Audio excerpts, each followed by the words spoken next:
When maintenance workers stepped into Gene Hackman's Santa Fe mansion in late February, they weren't prepared for what they would find. The 95-year-old Oscar-winning actor and his wife, Betsy Arakawa, were both discovered dead in separate rooms of their sprawling home, alongside a chilling third presence, a deceased dog found lifeless on the floor near Betsy's side.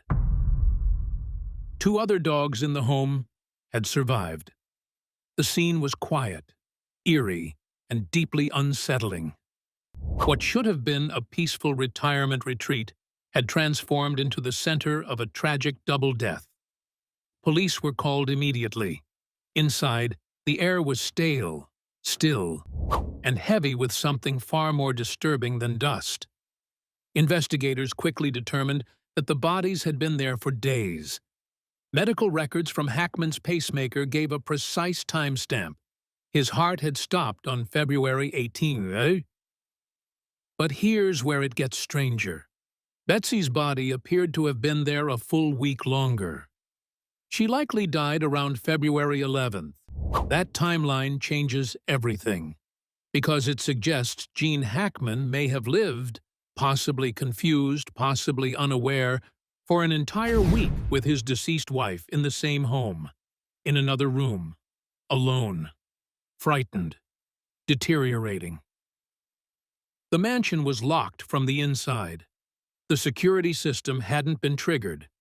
No one had heard from the couple in over a week. Their last known contact with anyone had been vague. An email here, a missed call there. And suddenly, this wasn't just a double death, it was a mystery. The dog found near Betsy added emotional weight to the already tragic scene. It wasn't just a pet.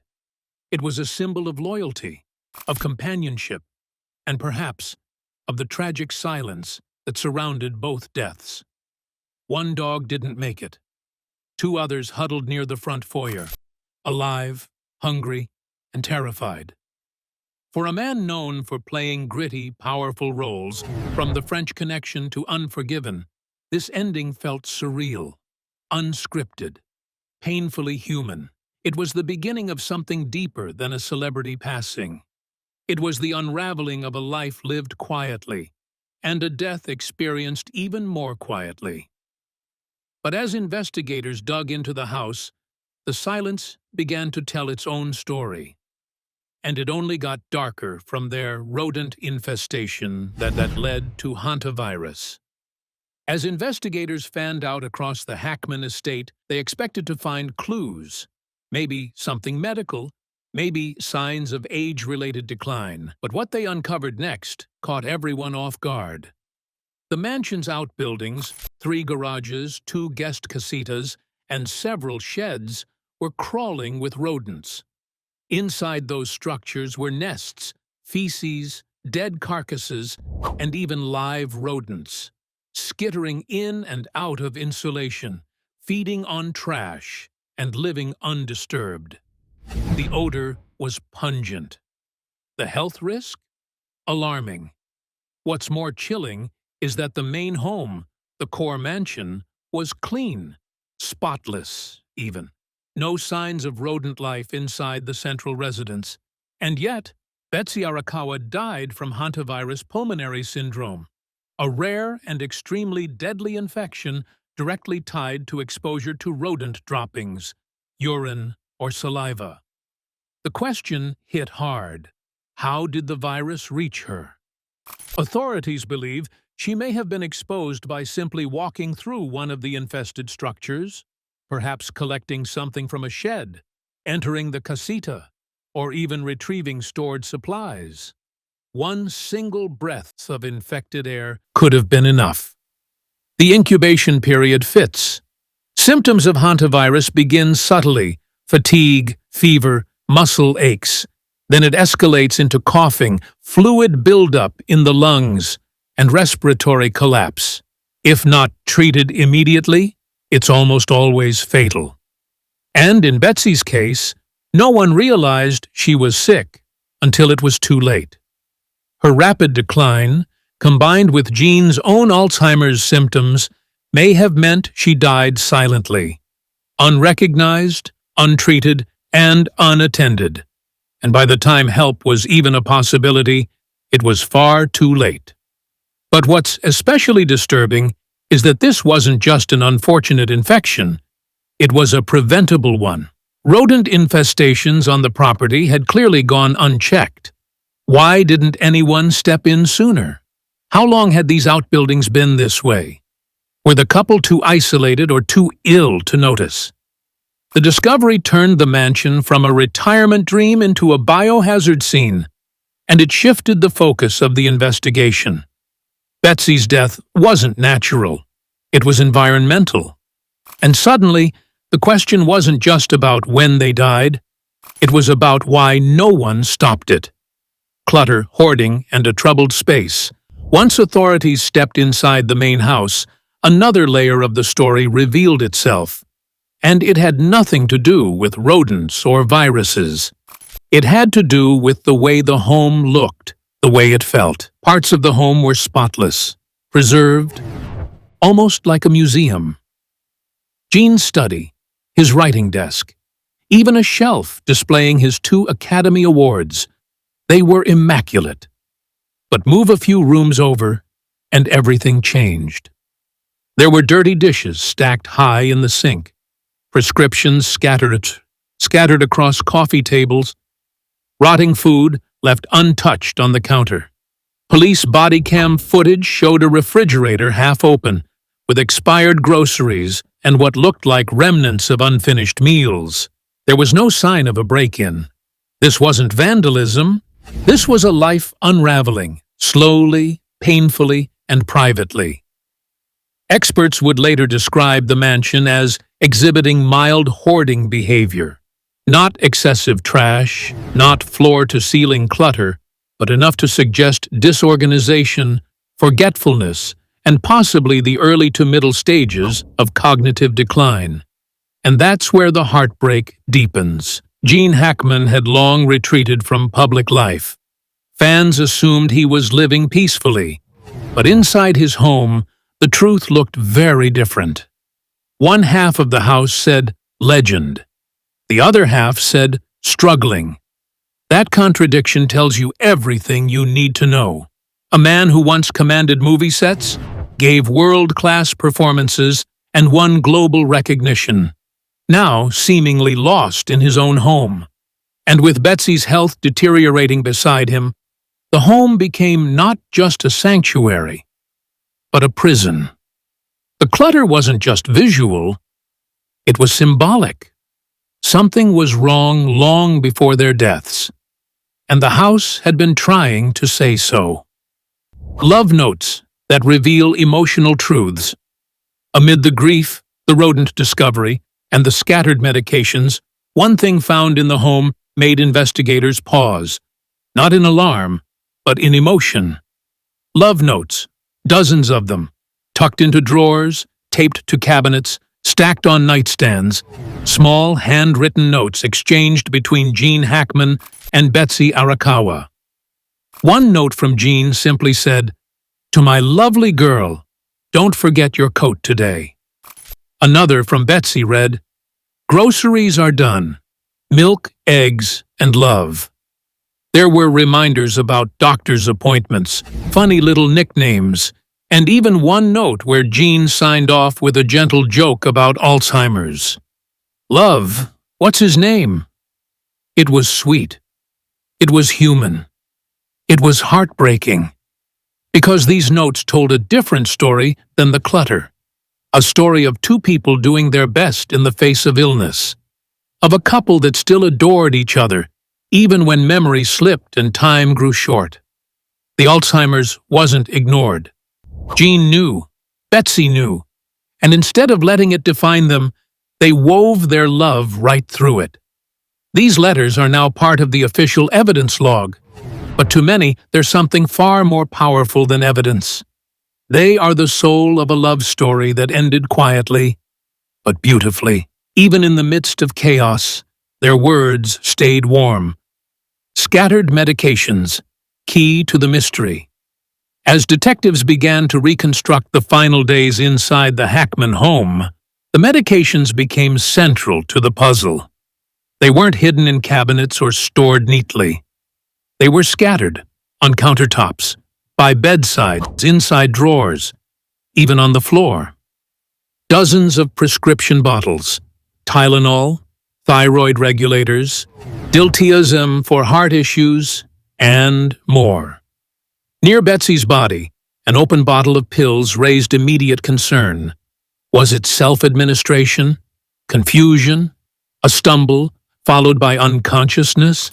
Or had she simply tried to take her regular dose and never stood back up? Jean's prescriptions were found in multiple rooms, some half-used, others expired. This wasn't organized medication care. It was the setup of a household slowly losing its ability to track routine. Police seized phone records, medical logs, and insurance documentation to trace whether care was being properly administered.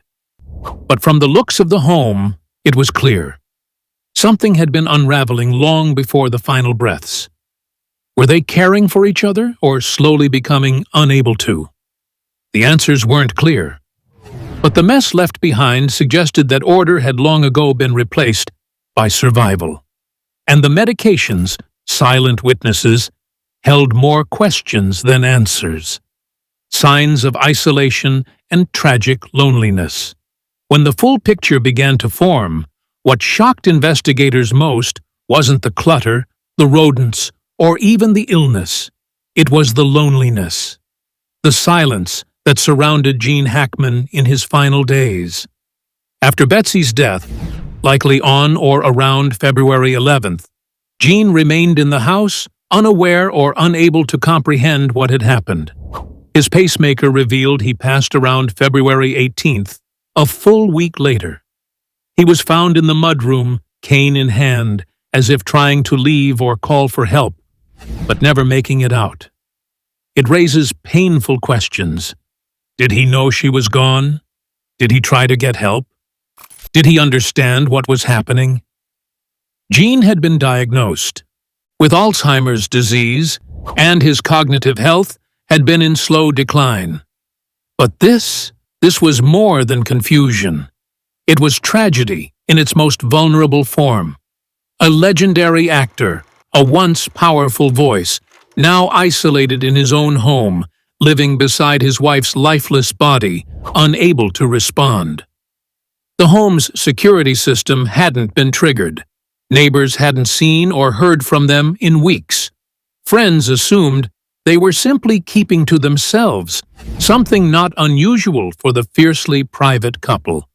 But this time, it wasn't just privacy. It was complete isolation. When maintenance workers finally entered the mansion on February 26th, the silence was thick. The power was still on. The dogs were still alive, 2 of them, starving but loyal. The third, found next to Betsy, hadn't made it. It was a heartbreaking scene. No crime, no violence, just time and decay. Slow and silent. And in that silence, one thing became painfully clear. Even legends can die alone. No foul play. But plenty left unanswered. Once the investigation wrapped, the findings were frustratingly inconclusive. There was no foul play, no signs of struggle, no forced entry. Autopsies confirmed that both Gene Hackman and Betsy Arakawa died of natural causes. But that didn't mean the story was over, because everything around their deaths still felt off. Betsy's cause was clear. Hantavirus pulmonary syndrome, a rare infection traced back to rodent droppings in the property's outbuildings. Her symptoms likely began days before her death: fatigue, shortness of breath, chest pain. In a healthy person, it's deadly. In someone older, it's almost impossible to survive. But Gene, he tested negative for the virus. His death was chalked up to heart failure. His pacemaker stopped on February 18th, providing a precise timestamp. But there were no clear signs he knew Betsy had died. or that he had even attempted to call for help, which leads to the unsettling truth. He may have spent his last week alive, unaware that the woman he loved had already passed. The scattered medications added to the mystery. Why were some bottles open? Why were pills on the floor? Why were none of the security systems or medical alert features triggered? Everything pointed to a scenario where Jean, already battling Alzheimer's, was left to navigate a rapidly deteriorating home, his failing body, and a tragedy he couldn't fully grasp. The authorities closed the case, but the questions they left behind still echo. Because even when death comes naturally, it doesn't always come with peace. The setup of a final illness ending. As investigators continued digging, Betsy's digital history revealed more than just unanswered emails and bank logins. Her search engine history told a silent, urgent story of her final days. In early February, she began searching for things like breathing trouble at night, oxygen tank delivery Santa Fe, chest tightness without fever. Her internet activity spiked on February 11th, just days before her death. She had looked up breathing techniques, symptoms of pneumonia, and local clinics. There was even a paused Amazon cart, an oxygen canister she never ordered. That paints a heartbreaking picture. Betsy knew something was wrong. She could feel it. The tightness in her chest, the shortness of breath. But instead of rushing to the ER, she turned to Google. Maybe unsure, maybe downplaying it, maybe just trying not to worry Jean. And Jean, he likely didn't understand what was happening. Whether due to memory loss or confusion, he didn't call for help. Didn't step outside. Didn't alert anyone. He may have believed she was sleeping, resting. Or maybe he just couldn't face the truth. The home was quiet. The dogs waited. Time slipped by. And so Betsy died. Not suddenly, but slowly, over hours or even days, as her lungs filled with fluid and her breathing failed her. She was trying to treat herself, to manage it, to avoid panic. But she was alone in the most terrifying moment of her life. And that realization adds a whole new layer to the tragedy. Hantavirus, rare but deadly. After confirming Betsy's cause of death, authorities turned their attention to the virus responsible. Hantavirus, a rare but lethal illness transmitted through rodent droppings, urine, or nesting material. In the U.S., it's exceptionally uncommon. New Mexico reports just 1 to 7 cases per year. But its impact is often devastating. It has a 42% fatality rate, and symptoms come on fast once they arrive. Betsy's exposure wasn't random. The outbuildings on their property, specifically the sheds and casitas, were found teeming with rodent nests. Some had been undisturbed for months, maybe years. Investigators found dead mice, live rats, and bedding laced with waste. The main house was untouched. But the outbuildings? They had become breeding grounds for infection. It's possible Betsy had entered one of them briefly, just long enough to inhale the contaminated particles. That's all it takes. The virus hangs in the air for minutes after disturbance, and for someone in their 60s, it can be fatal within days. Jean, miraculously, tested negative. But that only deepened the mystery. Why had he survived the exposure? Did he never enter the infested areas? Or was it simply luck? Regardless, the house they had once called their sanctuary had turned against them.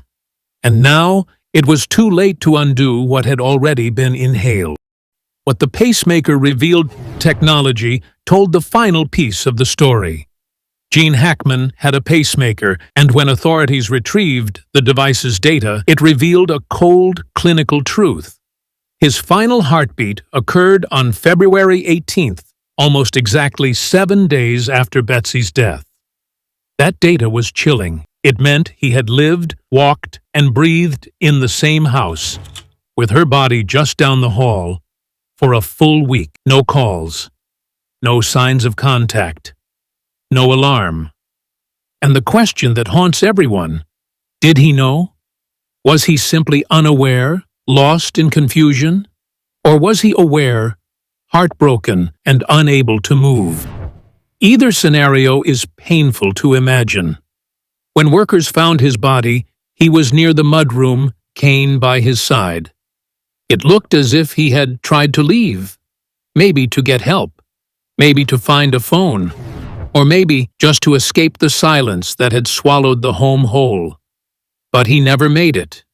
And his pacemaker, once meant to prolong life, ended up becoming a final timestamp on a tragedy. No crime was committed, no foul play was found.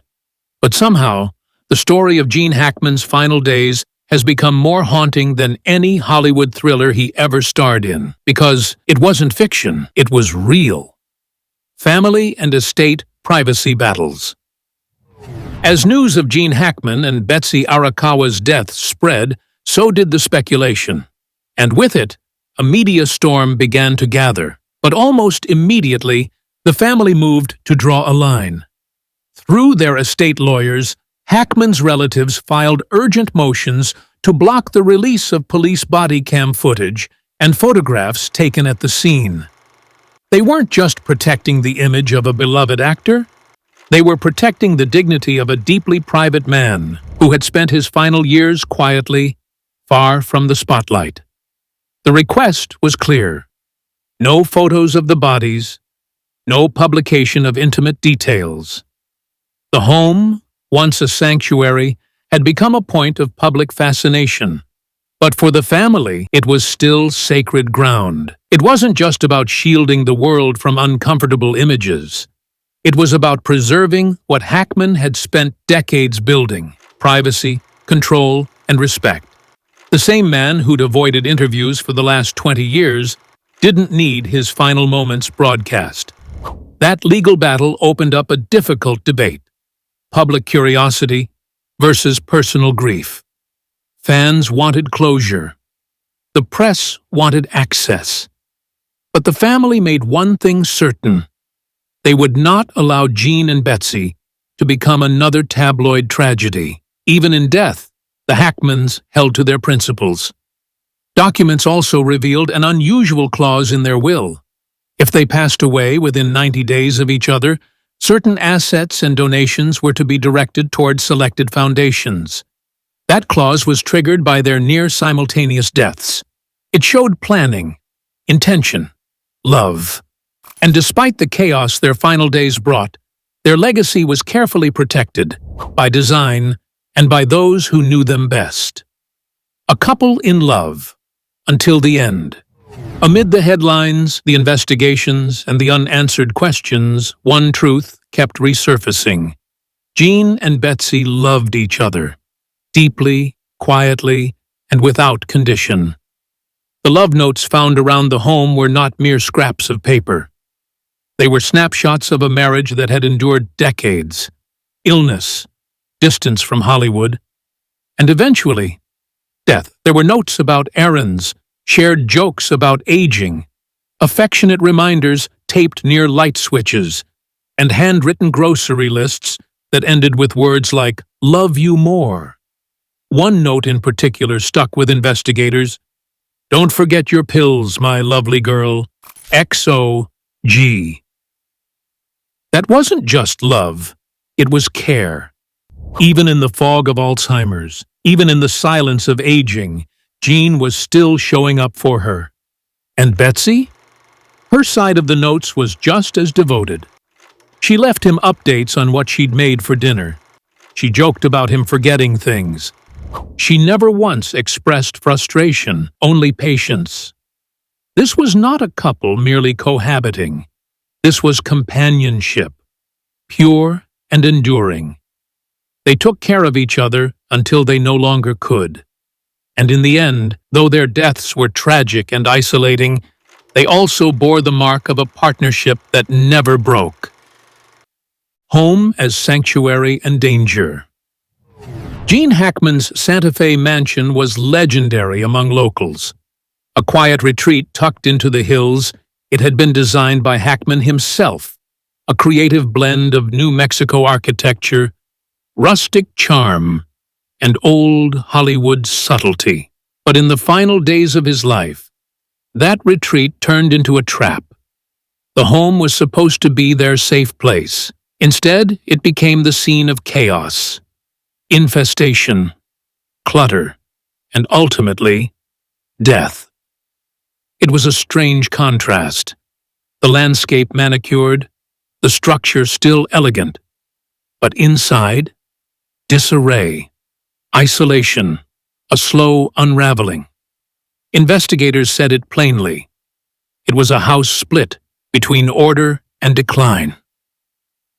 The main living spaces had signs of care, books neatly shelved, awards polished, windows spotless. But the deeper you went, the more troubling it became. Stale air, unwashed laundry, food left out to rot. It wasn't neglect born of laziness, it was something else. It was aging, unchecked, illness, misunderstood. A home too big for two people slowly slipping away. And perhaps that's the hardest part to accept. Even a sanctuary can become dangerous if no one's watching. Even a dream home can become a cage when health begins to fade and time goes unmonitored. That mansion was once a place of peace. In the end, it became a quiet witness to their last, tragic days. Lessons on aging and isolation. The story of Gene Hackman and Betsy Arakawa is heartbreaking not just because of who they were, but because of how familiar it is, how tragically ordinary their ending truly was. We think of celebrities as shielded from life's cruelties. But in this case, the reality couldn't be more raw or more real. Yes, he was an Academy Award-winning actor. Yes, they lived in a beautiful Santa Fe mansion. But what happened behind those walls in February mirrors a silent epidemic happening in households everywhere. Elderly couples aging in private, their struggles invisible until it's too late. Hackman, once a towering figure on screen, had been quietly battling Alzheimer's, a disease that steals memory, independence, and eventually, identity. Betsy, his wife of decades, was experiencing physical decline, possibly overwhelmed, possibly frightened, but above all, alone. Despite having the means, despite being surrounded by beauty, no one knew. Not the neighbors, not friends, not even their closest contacts. There were no urgent phone calls, no emergency visits. Days passed, then weeks. The world assumed they were fine. That's the danger of isolation wrapped in silence. And it's not unique to them. In communities across the globe, aging couples are falling through the cracks of a system not designed to keep up with slow, quiet decline. Many don't ask for help. They don't want to be a burden. They worry about giving up their independence. They cling to the routine of a home they've built together, even when that very home begins to fail them. Hackman and Arakawa weren't resisting care because they were reckless. They were resisting it because, like so many others, they didn't want to lose control. But that choice, left unchecked, can become dangerous. When one partner begins to fail, the other often follows. Without oversight, even the deepest love can't outrun the reality of medical decline. One fall, one missed symptom, one foggy memory can change everything. Their deaths, though ruled natural, reflect a kind of emotional and societal neglect. Not criminal, not malicious, but systemic. It's what happens when aging is allowed to happen in the dark, out of view, and without structure. And that's what makes their story a cautionary tale, not a celebrity headline. Because this isn't about fame. This is about the fragility of aging in isolation. It's about what happens when the outside world stops checking in. It's about the danger of assuming everything's okay just because someone is quiet. It's about the difference one phone call, one visit, one conversation can make. Their ending wasn't scripted. It was real, raw, tragic, but also preventable. That's the lesson. And it lingers. Long after the headlines fade, long after the estate is settled, long after the cameras move on. Because it doesn't just belong to Jean and Betsy. It could happen to anyone. What truly changes? Everything. At first, the discovery inside Jean Hackman's home felt like a mystery. Something shocking. A death shrouded in unanswered questions. But as each layer peeled back, what emerged wasn't scandal. It was tragedy. Quiet, slow, and heartbreakingly human. The rodents, the scattered medications, the pacemaker data, all important. But the real story was in the details. The love notes on the fridge, the search for oxygen tanks, the unopened food deliveries, the notes that ended in jokes, the bodies that lay just rooms apart. Those are the pieces that change how we see this story. Because this wasn't just about a movie star passing away. It was about what happens when love outlasts strength, when memory fades, and when time slips through the cracks of a once vibrant life. Jean Hackman didn't die in a blaze of headlines. He died as a man, a husband, a father figure, a human being whose final chapter unfolded without scripts, cameras, or applause. And somehow, that makes it all the more powerful. Because in the end, the truth is simple, and it changes everything. Even the most legendary lives can end quietly. And sometimes, those quiet endings are the most human of all. Jean Hackman's final days weren't filled with fame or fanfare. They were shaped by silence, love, and heartbreaking decline. The discoveries inside his home revealed not scandal, but vulnerability. In the end, it wasn't just a death. It was a reflection of aging, isolation, and humanity. And now everything we thought we knew feels different.